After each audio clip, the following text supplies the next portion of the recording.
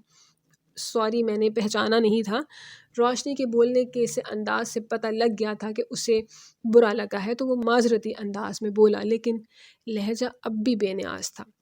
میں آپ سے ملنا چاہتی ہوں۔ روشنی نے اس کی معذرت کا کوئی جواب نہیں دیا اور سیدھی مدعے پر آئی، جبکہ دوسری طرف فرحان، جو اب آرام سے گاڑی میں بیٹھ چکا تھا اور گاڑی سٹارٹ کرنے لگا تھا، پھر حیران ہوا، ہوتا بھی کیوں نہ۔ لیلا کی شادی پر وہ اس کی اپنے لیے سرد مہری دیکھ چکا تھا، تو اب یہ بات سمجھ سے باہر تھی۔ کس سلسلے میں؟ فاران نے تحمل سے پوچھا۔ یہ میں آپ کو مل کر ہی بتا سکتی ہوں۔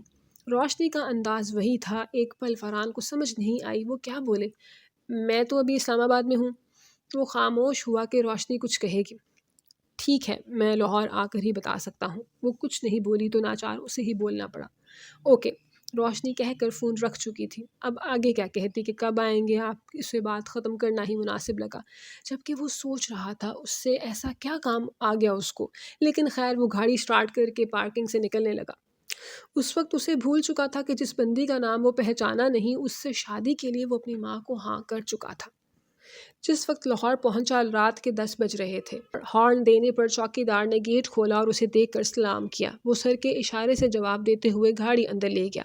چوکی دار نے گیٹ بند کیا اور اس کی جانب آیا اور پھر سلام کیا۔ وعلیکم السلام، کیسے ہو خان؟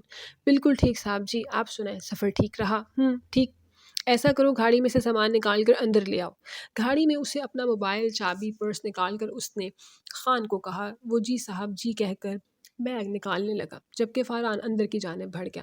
سب ڈنر کے بعد چائے سے لطف اندوز ہو رہے تھے اور ڈرائنگ روم میں موجود تھے۔ ارج کی نظر سب سے پہلے اس پر پڑی۔ وہ چیخ مار کر اٹھی اور دوڑتے ہوئے اس کے گلے جا لگی۔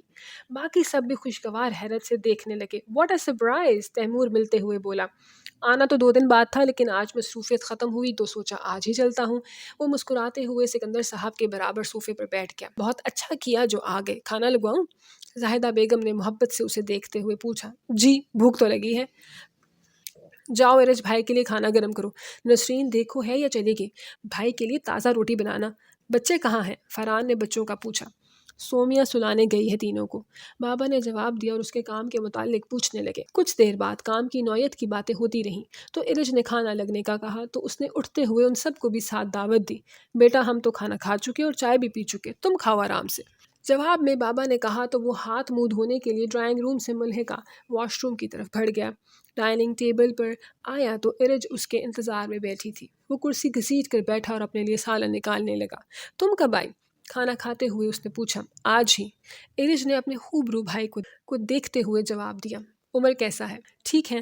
وہ نہیں آیا؟ نہیں۔ تو کس کے ساتھ آئی ہو؟ عمر اسلام آباد چھوڑ گئے تھے، عریشہ آپی نے بھی آنا تھا تو ان کے ساتھ ہی آئی ہوں۔ اچھا، وہ کہہ کر کھانے میں مصروف ہو گیا اور ارج اپنے بھائی کو دیکھ رہی تھی۔ کتنا شاندار ہے اس کا بھائی کہ اب بھی کوئی بہت اچھی لڑکی مل سکتی تھی انہیں، لیکن امی کو پھر وہی ملی۔ پتہ نہیں روشنی کی محبت کا بھوت کب اترے گا سب کے سروں سے، وہ تلخی سے سوچ رہی تھی۔ بلکہ کوئی کیا، بہت سی لڑکیاں اب بھی مرتی ہوں گی بھائی پر اور شادی کرنے کو تیار ہوں گی اب بھی۔ وہ فاران کو دیکھتے ہوئے انہی سوچوں میں مگن تھی کہ سر جھٹک کر خود کو ان سوچوں سے نکالا اور فاران سے کہنے لگی۔ کل امی نے سب کی دعوت کی ہے گھر میں۔ ہاں، خیریت؟ جی، ماموں کا ٹرانسفر لاہور ہو گیا ہے تو امی نے اسی خوشی میں کل سب کو کھانے پہ بلایا ہے۔ واقعی یہ تو بہت اچھی خبر ہے۔ جی، سب بہت خوش ہیں۔ کھانے کے بعد چائے یا کافی؟ وہ کھانا ختم کر چکا تھا تو اس نے پوچھا۔ چائے، وہ بھی آدھا کپ، کافی پی تو نیند نہیں آئے گی۔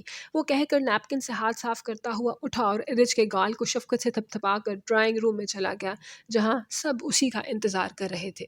روشنی بھول مت جانا، آج آپا کے گھر دعوت ہے، اسکول سے سیدھا آ جانا، وہیں ہم سب وہیں ہوں گے۔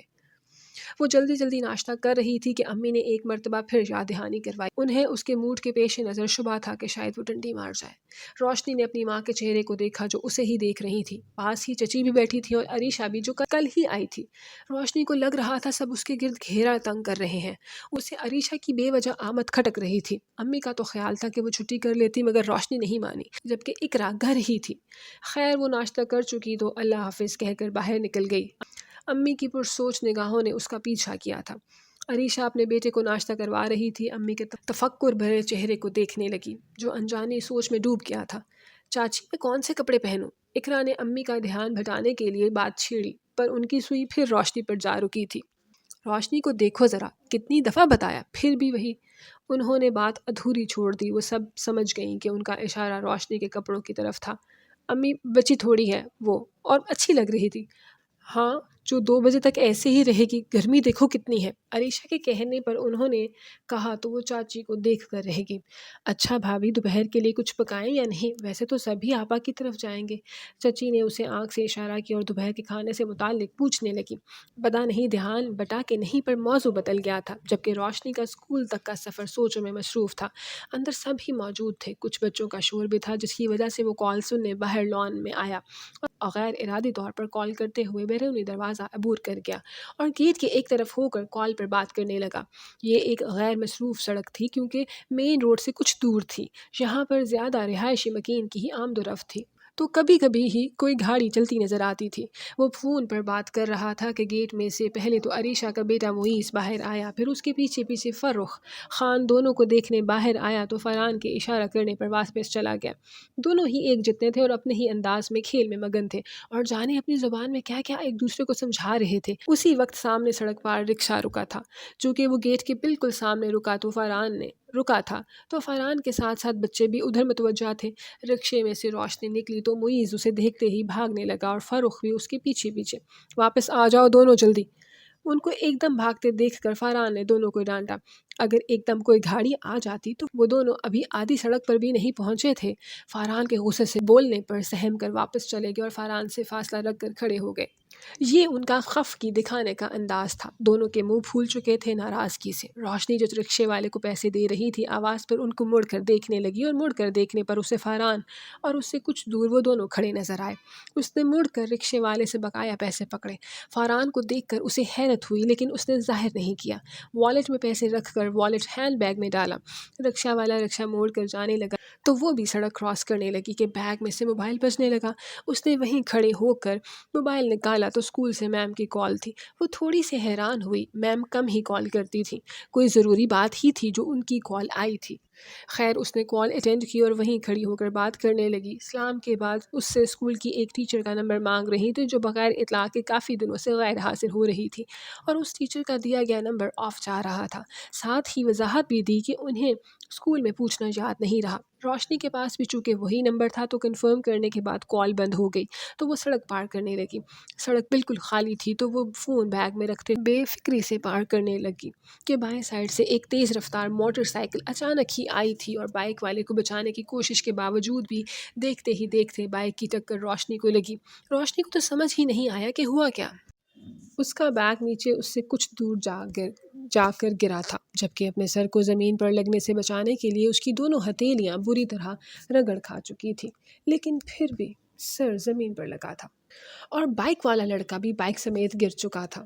حادثہ اتنا اچانک ہوا کہ فرحان بھی کچھ سمجھ نہ سکا۔ خان بھی آواز سن کر باہر آ چکا تھا۔ فرحان فوراً دوڑ کر روشنی کے پاس گیا اور اسے اٹھایا۔ وہ اٹھ تو نہیں سکی لیکن سیدھی ہو کر زمین پر ہی بیٹھ گئی۔ روشنی کو سمجھ ہی نہیں آئی اس کے ساتھ ہوا کیا ہے۔ تم ٹھیک ہو؟ فرحان اس کی ہتھیلیوں کو دیکھتے ہوئے پریشانی سے پوچھنے لگا۔ اس کے ماتھے پر بھی چوٹ لگی تھی جس سے ہلکا سا خون نکل رہا تھا۔ فرحان نے اس کے چہرے کے بال پیچھے کر کے ماتھے کا جائزہ لیا۔ بچت ہو گئی تھی لیکن ہتھیلیاں بری طرح رگڑ گئی تھیں جس سے اب خون نکلنے لگا تھا۔ اچانک حادثے سے روشنی کے حواس اتنی بری طرح سلب ہو چکے تھے کہ وہ فرحان کے پوچھنے پر بھی کچھ نہیں بولی۔ سر گھوم رہا تھا، تکلیف سے آنکھوں میں آنسو آ گئے تھے۔ اس کے جواب نہ دینے پر فرحان نے اس کا دوپٹہ پکڑا جو آدھا اس کے کندھے پر اور آدھا اس کے نیچے دبا تھا۔ اس نے دوپٹہ اس کے گرد دینا چاہا پر وہ ناکافی رہا۔ وہ پنجوں کے بل اس کے نزدیک ہی تو بیٹھا تھا، لیکن روشنی کو تکلیف اور درد کے علاوہ اس وقت کسی چیز کا احساس نہیں ہو رہا تھا۔ لیکن مقابل فرد لاپرواہ نہیں تھا، وہ اس کے اتنا نزدیک تھا کہ کسی بھی شعوری کوشش کے بغیر وہ اس کا ایک ایک نقش محسوس کر سکتا تھا۔ روشنی کی بھیگی جھکی ہوئی پلکیں، تکلیف سے پیچے ہوئے لب، صاف شفاف چہرہ، کتنا نزدیک تھا۔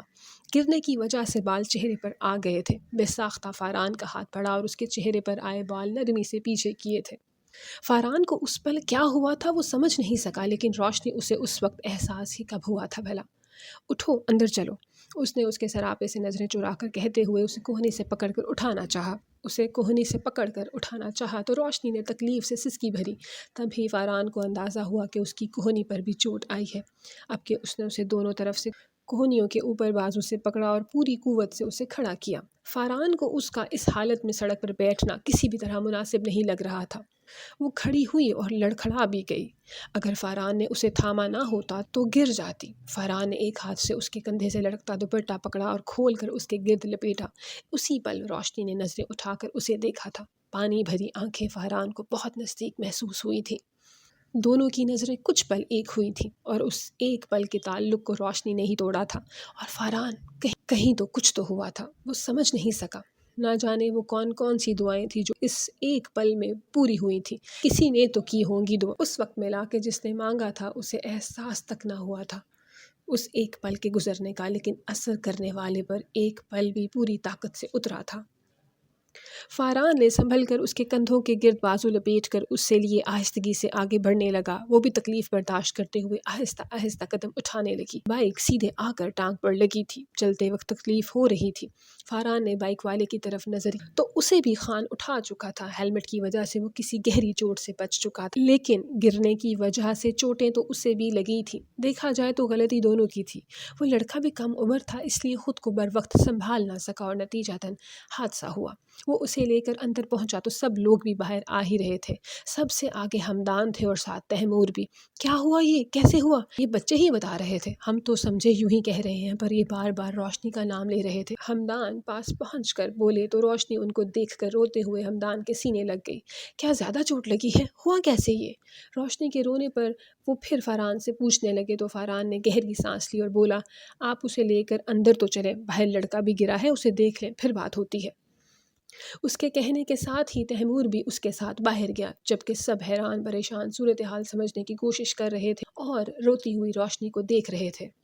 بظاہر تو کوئی گہری چوٹ نہیں آئی تھی، گرنے کی وجہ سے رگڑیں لگی تھی، پر دل نہ جانے کیوں اتنا بھر آیا تھا کہ جیسے دل کو کھل کے رونے کا بہانہ مل گیا، ورنہ وہ اتنی کمزور تو نہیں تھی۔ امی بابا اسے دیکھ کر پریشان تو تھے ہی، اس کے اس طرح رونے پر اور فکر مند بھی ہو گئے۔